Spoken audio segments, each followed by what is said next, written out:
So yeah hi everyone and welcome to Tathyam. तो आज हम लोग डिफरेंट टाइप ऑफ हिस्टोग्राम देखेंगे, ठीक है। So without further ado let's jump into the topic.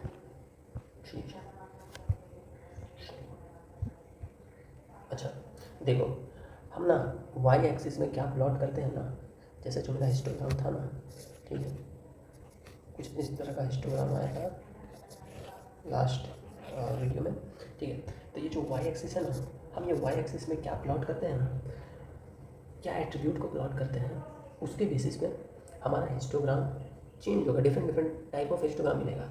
तो लास्ट क्लास में जो हम हिस्टोग्राम बनाए थे वो सबसे सिंपल वाला था। उसमें हम वाई एक्सिस में क्या प्लॉट किए थे, फ्रीक्वेंसी प्लॉट किए थे, फ्रीक्वेंसी। और जो हिस्टोग्राम मेरा बना था वो बना था फ्रीक्वेंसी हिस्टोग्राम, ठीक है। हम वाई एक्सिस में रिलेटिव फ्रीक्वेंसी भी प्लॉट कर सकते हैं, रिलेटिव फ्रीक्वेंसी। और जो हमारा हिस्टोग्राम बनेगा वो कहलाएगा रिलेटिव फ्रीक्वेंसी हिस्टोग्राम। और हम वाई एक्सिस में फ्रीक्वेंसी डेंसिटी भी प्लॉट कर सकते हैं, ठीक है ना। फ्रीक्वेंसी डेंसिटी हिस्टोग्राम बनेगा, ठीक, ओके। तो let's take a data set, एक डाटा सेट लेते हैं और एक फ्रीक्वेंसी हिस्टोग्राम बना के देखते हैं, ठीक है ना। ये जो डाटा सेट हम लेंगे ये 30 दिनों का सेल्स का डाटा होगा, ठीक है।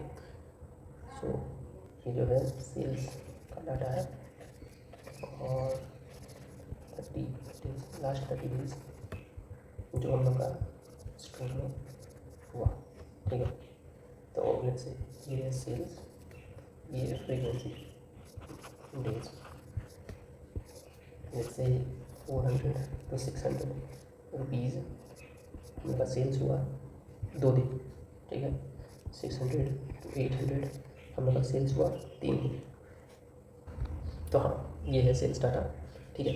400 to 600 सेल्स हुआ हम लोग का 2 दिन, 600 to 800 सेल्स हुआ 3 दिन, 800 to 1000 सेल हुआ हम लोग का 13 दिन, 1000 to 1200 रुपीज़ का सेल्स हुआ हम लोग का 7 दिन एंड सेंट्रली, ठीक है। अब इसका एक फ्रीक्वेंसी हिस्टोग्राम बनाते हैं, ओके। सो या this is the frequency histogram जो कि हम जनरेट किए ChatGPT से। बहुत सारा ऐसा टूल्स है जिससे हम लोग हिस्टोग्राम को जनरेट कर सकते हैं, ठीक है। तो हमेशा मैनुअली बनाने का जरूरत नहीं है। जैसे 400 से 600, 2 दिन सेल्स आया 600 to 800, 3 दिन सेल्स आया 800 to 1000, 13 दिन सेल्स आया 1000 to 1200, 7 दिन सेल्स आया, ठीक है, ठीक है हिस्टोग्राम। अच्छा, अब रिलेटिव फ्रीक्वेंसी हिस्टोग्राम क्या होता है। तो रिलेटिव फ्रीक्वेंसी जो होता है ना, वो कुछ नहीं, this value divided by total number of days, कितना नंबर ऑफ डेज के लिए हम कैलकुलेट कर रहे हैं, डिवाइडेड बाय दैट नंबर, वो हो जाएगा रिलेटिव फ्रीक्वेंसी, ठीक है। तो रिलेटिव फ्रीक्वेंसी मतलब ये बोलने का तरीका है कि what is the fraction of days, इतना सेल्स आया, 2 दिन इतना सेल्स आया, तो हम लोग बोलेंगे कि out of total days what is the fraction of days 400 to 600 sales आया, तो वो फ्रैक्शन हो जाएगा ये, यही होता है रिलेटिव फ्रीक्वेंसी, ठीक है। इसका हो जाएगा 3/30, इसका हो जाएगा 13/30 एंड सो ऑन, ठीक है। तो इसको कैलकुलेट करते हैं एक, तो रिलेटिव फ्रीक्वेंसी ये आ गया, ये इसका ये, इसका ये, इसका ये, इसका ये और इसका ये रिलेटिव फ्रीक्वेंसी आया। अब हम लोग क्या करेंगे, instead of plotting frequency in the Y axis we will plot relative frequency in the Y axis and then will get the relative frequency histogram. So let's draw it. तो हाँ, ये आया मेरा रिलेटिव फ्रीक्वेंसी हिस्टोग्राम। देखो यहाँ पे Y axis में ना हम रिलेटिव फ्रीक्वेंसी को प्लॉट किया है, ठीक है। And by plotting by drawing the graph in each interval we will get the relative frequency histogram, ठीक है। चलो, अब जैसे कि हम लोग बोले थे कि हिस्टोग्राम क्या है, हिस्टोग्राम एक तरह का ग्राफ है, ठीक है। और फर्स्ट क्लास में बोले थे कि ग्राफ बनाने का ऑब्जेक्टिव क्या होता है, टू मेक रॉ डाटा इंटरप्रिटेबल, मतलब हम लोग को कुछ समझ, कुछ इंसाइट हम ले पाए। तो इस हिस्टोग्राम से हमको क्या इंसाइट मिल रहा है, क्या इंसाइट मिल रहा है, ये हिस्टोग्राम देख के हम बोल सकते हैं ना कि मैक्सिमम नंबर ऑफ डेज जो सेल्स हुआ है ना वो है 800 to 1000 के रेंज में, ये इंटरवल में sales maximum number of days हुआ है, ठीक है। हम ये भी बोल सकते हैं कि लोएस्ट सेल्स कितना हुआ है और कितने दिनों तक हुआ है।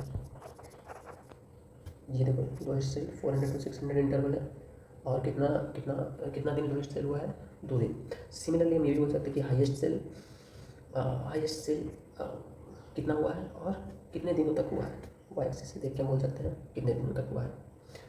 ठीक है, हम हाईएस्ट सेल के बारे में बोल सकते हैं, हम स्प्रेड के बारे में बोल सकते हैं।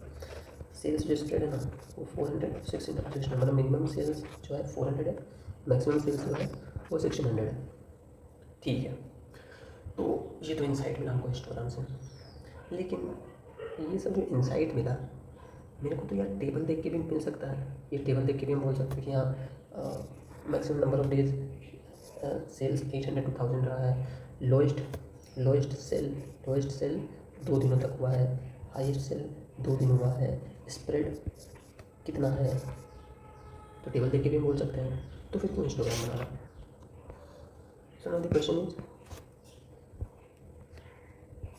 Why histogram. तो सबसे मेन और सबसे बड़ा रीज़न जो होता है ना वो है स्केलेबिलिटी। मतलब क्या है स्केलेबिलिटी का?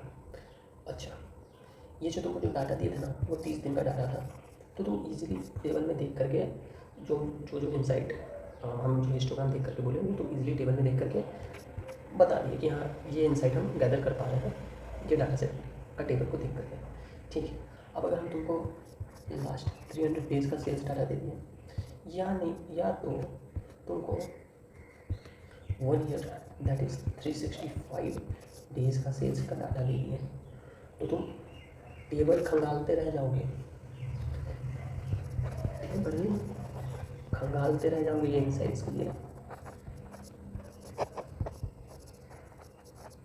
जो इंसाइट तुमको हिस्टोग्राम देख करके तुरंत विद इन सेकेंड्स जो तुम इंसाइट गैदर कर पाओगे। अगर 300 दिन का हम तुमको सेल्स डाटा का टेबल दे दिए तो फिर टेबल खंगालते रह जाओगे ये इंसाइट गैदर करने के लिए। तो ये है most important most primary reason scalability. ठीक है, और अगर हमको डाटा डिस्ट्रीब्यूशन समझना हो कि भैया डाटा क्या सिमेट्रिक डिस्ट्रीब्यूटेड है या स्क्यूड है, ये तो हम टेबल देख के नहीं बता पाएंगे। टेबल देख के पता चल रहा है क्या सिमेट्रिक है कि स्क्यूड है कि क्या है। लेकिन अगर हम हिस्टोग्राम देखेंगे ना तो हम बोल सकते हैं कि ये सिमेट्रिक पूरा सिमेट्रिक नहीं है लेकिन लगभग सिमेट्रिक जैसा हो रहा है और थोड़ा सा ये लेफ्ट राइट स्क्यूड है। ठीक है, एग्जैक्ट नहीं बोल पा रहे हम कि सिमेट्रिक है कि स्क्यूड है कि राइट स्क्यूड है। और इन रियल वर्ल्ड जो डाटा सेट रहेगा वो एग्जैक्टली ना ही सिमेट्रिक रहेगा, ना ही स्क्यूड रहेगा, ना ही राइट स्क्यूड रहेगा, ना ही लेफ्ट स्क्यूड रहेगा। मतलब एग्जैक्ट नहीं होगा, ऑलमोस्ट हो सकता है। तो हम ऑलमोस्ट बोल सकते हैं कि हाँ सिमेट्रिक और थोड़ा बहुत राइट स्क्यूड जैसा लग रहा है। ठीक है, ये हम डिस्ट्रीब्यूशन टेबल देख के बोल सकते हैं नहीं। ठीक है, इसके लिए और क्यों हिस्टोग्राम बनाना? तो कम्युनिकेट जो हमको इंसाइट मिला है उसको कम्युनिकेट हमको अगर करना है to the manager, to the investor या फिर कोई नॉन टेक्निकल पर्सन जिसको उतना ज़्यादा समझ नहीं है टेबल को लेकर, उतना ज़्यादा अच्छे से समझ नहीं पाएगा वो टेबल। हमको जो इंसाइट मिला है ये ठीक है, मान लो 30 दिन का डाटा है, मान लो हमको ये इंसाइट हम गैदर किए टेबल को ही देख के हिस्टोग्राम ड्रॉ नहीं किया। अगर हमको इसको कम्युनिकेट करना होगा किसी दूसरों को तो हम क्या उसको टेबल ले जाके देंगे? नहीं, हम उनको हिस्टोग्राम दिखाएंगे। क्यों? क्योंकि जो हम टेबल देख करके जो हमको जितना टाइम लग रहा है उसका बहुत कम टाइम में हम हिस्टोग्राम देख करके वो समझ सकते हैं, वो इंसाइट हम गैदर कर सकते हैं, इसीलिए हिस्टोग्राम। ठीक है, तो ठीक है हिस्टोग्राम तो समझ आ गया। अब रिलेटिव फ्रीक्वेंसी हिस्टोग्राम की क्या ज़रूरत है, क्या नीड है रिलेटिव फ्रीक्वेंसी हिस्टोग्राम का? देखो, अगर मान लो 2 डाटा सेट है,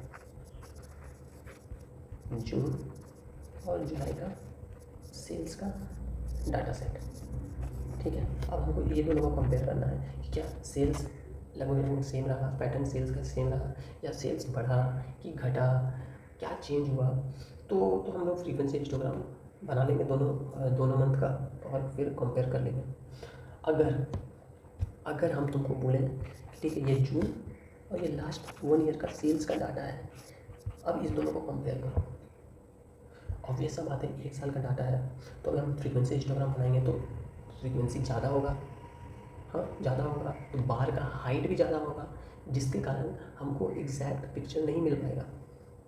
इस केस में हम यूज़ करेंगे रिलेटिव फ्रीक्वेंसी हिस्टोग्राम। क्यों?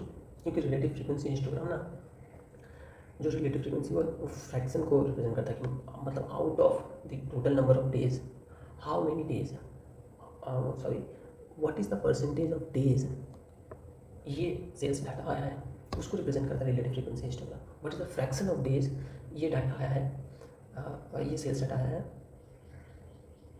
For histogram. ओके ठीक है, एग्जाम्पल लेते हैं, है ना। मान लो एग्जाम्पल से और अच्छे समझ आएगा। मान लो मेरा जो लोएस्ट सेल आया ना,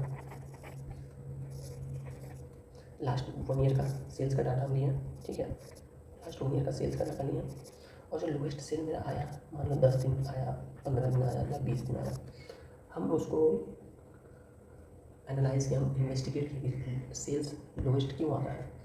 जब हम एनालाइज किया ना, तो मेरे को एक रीज़न मिला जो कि कंट्रोलेबल है, जो कि हमारे कंट्रोल में है।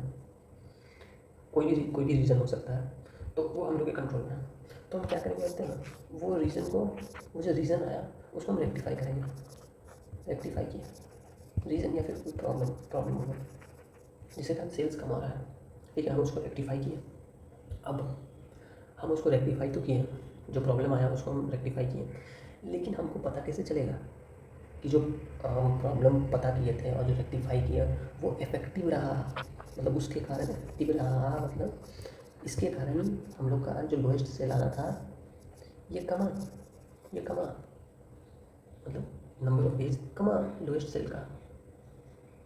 तो हम 1 साल वेट करेंगे, अगले 1 साल वेट करते हैं, पूरा सेल्स डाटा गैदर करते हैं हर दिन का, उसके बाद हम कंपेयर करेंगे। नहीं, हम नहीं करेंगे, हम 1 मंथ का सेल्स डाटा उठाएंगे। ये 1 साल के बाद ये जो चेंज किए, ये जो रेक्टिफिकेशन किए, उसके बाद उसके नेक्स्ट मंथ का हम सेल्स का डाटा उठाएंगे, ठीक है, इसका रिलेटिव फ्रीक्वेंसी हिस्टोग्राम बनाएंगे, इसका ये 1 साल का रिलेटिव फ्रीक्वेंसी हिस्टोग्राम बनाएंगे, and then we can easily compare. मान लो 1 साल का सेल्स डाटा आया, ये रिलेटिव फ्रीक्वेंसी, मान लो लोएस्ट सेल है 0.23, मतलब 23% ऑफ डेज हम लोग का सेल्स क्या हो रहा है, लोएस्ट इंटरवल में आ रहा है, ठीक है, 1 साल का। अब हम मान लो ये रेक्टिफिकेशन किया, उसके बाद 1 मंथ का सेल्स का डाटा हम गैदर किया, उसका रिलेटिव फ्रीक्वेंसी हिस्टोग्राम है, तो वो कुछ आया ही, मान लो कुछ ऐसा आया, ठीक है। अब इसका देखें लोएस्ट सेल, मान लो ये 0.3 आया, मतलब क्या हुआ, मतलब 30% ऑफ डेज हम लोग का लोएस्ट सेल आ रहा है। तो हम एक अनुमान लगा सकते हैं ना, मतलब मोटा मोटी एक अनुमान लगा सकते हैं ना, कि जो हम रेक्टिफिकेशन किए ना वो इफेक्टिव नहीं है, ठीक है। यही conclusion this we can't conclude अगर हम फ्रीक्वेंसी हिस्टोग्राम को यूज़ कर रहे हैं। जो फ्रीक्वेंसी हिस्टोग्राम अगर यूज़ करेंगे तो जो लोएस्ट सेल का बार है वो ऑब्वियसली ज़्यादा ही आएगा, क्यों, क्योंकि वो 1 साल का डाटा सेट है, और ये जो है ये 30 दिन का डाटा सेट है, इसीलिए। सो या this is it for today, and if you have any doubt you can leave a comment, and we'll meet in the next video with our topic frequency density histogram. So yeah, thank you.